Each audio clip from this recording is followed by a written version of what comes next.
¿Cómo anda? ¿Cómo anda? ¿Cómo está todo por ahí? Aquí, esperándolo a ustedes para comunicarme con ustedes y comenzar esta entrevista que es muy amena para compartir mi experiencia con el boxeo argentino y con todos sus miembros. Muy contento de estar aquí compartiendo con ustedes lo mucho que yo he compartido en mi vida en el boxeo y toda la experiencia que he alcanzado a través de mis años, de mis estudios, tanto en Cuba como aquí en los Estados Unidos, con el boxeo amateur y profesional. Excelente, Jorge. Te cuento un poco lo que hacemos. Yo no soy obviamente un periodista, vos me conocés, soy boxeador, exboxeador, ahora director técnico. Lo que hacemos es una charla de 40, una horita. Vamos a charlar sobre un montón de anécdotas tuyas y a mí lo que me gusta es que hables vos y no que hable yo. Yo te voy guiando algunas preguntas que me han hecho llegar y vos te explayás tranquilamente. Y yo cada tanto te repreguntaré en algo. Ok. Eh, estas pequeñas charlas siempre las divido en dos, un poco tu historia, tu pasado y después más a la actualidad de tu vida en cuanto al boxeo y demás. La primera pregunta para arrancar, porque el tiempo acá sí es tirano Eh, y en una hora nos cortan, es ¿cómo fue tu inicio en el boxeo como competidor? ¿Cómo fue Ajá, el mira, inicio? yo comencé mi vida como boxeador a los 8 años. Hice 168 peleas amateur, perdí 17, gané 151. Entonces, fui campeón de varios de juegos provinciales, nacionales. Fui campeón de los Juegos Interespec, que era entre todos los fajardos nacionales, a nivel nacional. Alcancé el primer lugar con 2 bronce. Entonces, nunca estuve en el equipo nacional ni fui campeón mundial, ni olímpico, ni nada, pero estuve muy, en esa época, en mi época, era muy difícil ser el número uno en Cuba. Era había muchos competidores, la calidad era Una máxima, potencia. era muy increíble. Y con personas con más experiencia. Yo era muy joven en esa época y creo que, que la calidad del boxeo cubano siempre fue muy buena y nunca pude ser el número uno en Cuba, ni el número dos, ni el número tres, porque eran demasiado la calidad que había en Cuba, es cierto.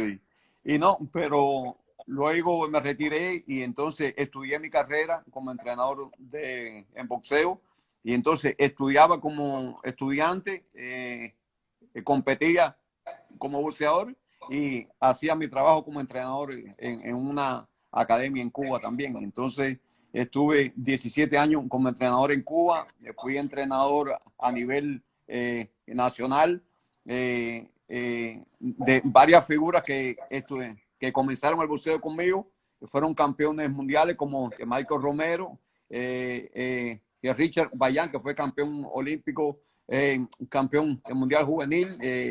Entrené varias figuras como Daniel Solí, que fue campeón olímpico, campeón mundial y otros peleadores que alcanzaron ir al equipo nacional como Franco,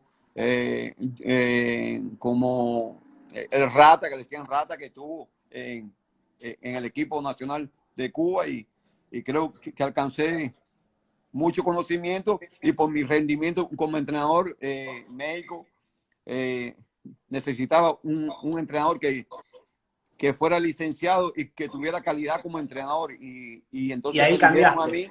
me eligieron a mí y fui a México a trabajar con el equipo de México y entonces a los 6 meses, Te hago un alto ahí. sí. Estuviste cerca de venir como entrenador a la Argentina en ese momento. Ajá, sí, yo iba a ir en el año 93 como entrenador a Argentina y entonces hubo cierto problema entre Salverio Fuente y así se agarra y entonces me sacaron a mí y enviaron a Salverio Arbelio. para que trabajara como entrenador porque para que ese problema que había entre ellos dos se solucionara y entonces lo enviaron a él y me quitaron a mí. Sentí mucho eso porque ya yo tenía mis conexiones en Argentina. Yo siempre he amado Argentina. Argentina es mi segunda patria. Doy, Eh, doy eh, fe, doy fe de yo haber tengo estado. en mi carro la bandera argentina, y soy muy fanático del fútbol argentino, del el boxeo argentino, y siempre me ha gustado tener en mi fila un argentino para entrenarlo y compartir con Argentina, que es mi país, que siempre he querido conocer y pienso hacerlo este año, si no este año, el próximo, pero quiero conocer a Argentina. Estuve entrenando aquí a Carolina y teníamos planes en que íbamos a ir a Argentina, pero con toda esta situación que ha habido y eso, y no se me ha podido, pero mi sueño es conocer a Argentina y compartir el boxeo, el fútbol.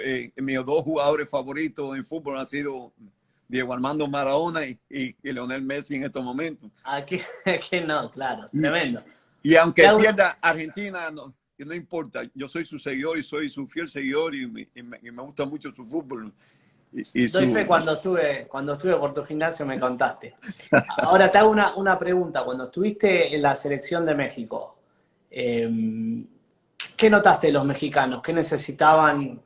Cuando uno empieza con boxeadores amateur, ¿qué es lo que uno nota del faltante puntualmente? Sí, mira, el mexicano es un peleador de recursos muy escasos, pero son muy dedicados, muy enfocados, son guerreros por nacimiento.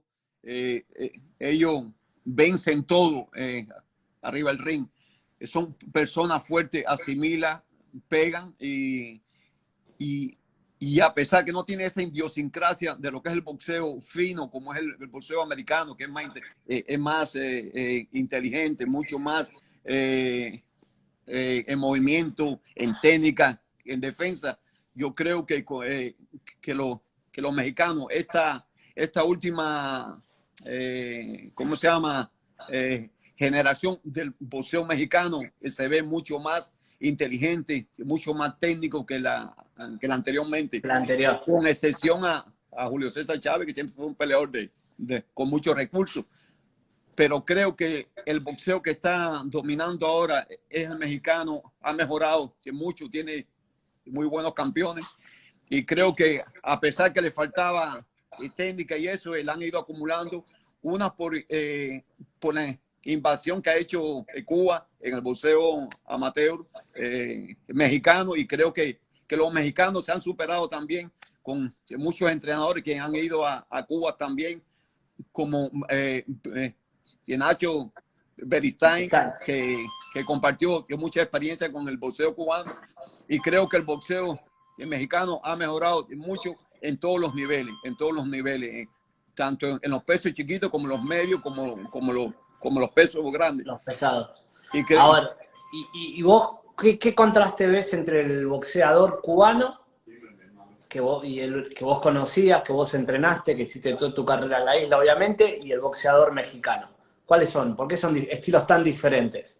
Ajá, mira, que el boxeo cubano es una mezcla de lo que es el boxeo amateur, hasta que Cuba adaptó su propio estilo. Es un boxeo muy ortodoxo, muy técnico, de lo que, dominando el movimiento, la técnica, el dar y que no te den. Y creo que esa es la diferencia del boxeo mexicano. Y por eso el boxeo mexicano en los olímpicos no es muy bueno. Sí, pero en el profesional sí, porque son peleadores que asimilan mucho, tienen una condición física y natural muy buena. Parece que la altura, son peleadores muy dedicados, enfocados, guapos, y les gusta mucho los intercambios. El boxeo cubano es diferente, pero el boxeo cubano, cuando han venido algunos cubanos aquí a Estados Unidos, y le ha costado trabajo adaptarse a lo que es el boxeo profesional, el boxeo más agresivo, más a la guerra, como hacen y como lo hacen los rusos y eso.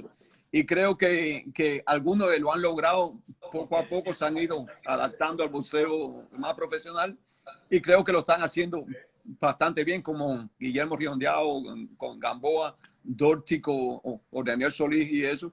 Pero cuesta mucho trabajo porque es muchos años haciendo el boxeo amateur. De tocar y moverse. Claro. Y entonces adaptarse al boxeo profesional, eso le cuesta mucho. Mientras que el mexicano no porque siempre hacen el boxeo profesional. Desde que empiezan es el boxeo profesional. Es como aquí en los Estados Unidos, que el boxeo americano es un boxeo profesional, porque todos los peleadores amateurs hacen mucho sparring con peleadores profesionales y son más profesionales, que por eso no les cuesta tanto el cambio de amateur a profesional. Claro. ¿Entiendes? Y te hago una pregunta, Jorge. Cuando vos estuviste en México, supongo que ahí tomaste la decisión de irte de Cuba, de cambiar e irte a vivir a Miami directamente. ¿Cómo fue esa etapa y ese cambio? Y si me puedes contar, para los que no saben, cómo vivías en Cuba y por qué decidiste irte a Estados Unidos. Ajá, mira, el boxeo en Cuba empezó a decaer y ya yo había alcanzado el máximo de nivel en Cuba. Yo fui el mejor entrenador durante 7 años consecutivos y entonces al ir afuera y conocer el boxeo profesional, me gustó más. A mí me gusta más el boxeo de intercambio, de técnica, de bloqueo, ataque, contraataque. Y me gusta el boxeo activo. Entonces, no, me gustó lo que vi y quise probarme en el boxeo profesional. Y siempre pensé, mira, yo soy un cubano que a lo mejor en Estados Unidos voy a tener un mejor nivel. Y vine aquí a la mata, donde es los Estados Unidos, que es el boxeo donde todo el mundo, donde triunfa es aquí. Entonces vine aquí y me costó trabajo al principio porque mi estilo era otro. Pero poco a poco fui trabajando duro y me fui acercando a entrenadores profesionales y fui adquiriendo experiencia. Y en poco tiempo alcancé un nivel, ya empecé a trabajar ya con Jermaine Taylor a mi año y medio de estar en este país, con Jermaine Taylor, con Lamar Murphy, vaya, que fueron estrellas. Campeones del mundo. Ajá, y entonces me fui adaptando y fui adquiriendo este conocimiento que hoy comparto y que creo que con el boxeo solamente que traje de Cuba no era suficiente para triunfar aquí. Pero llevo 24 años aquí en Estados Unidos y creo que he unido esas dos experiencias del boxeo amateur al rentado, que es el profesionalismo. Y creo que he alcanzado un nivel... Doy fe. Estuve por tu gimnasio y doy fe.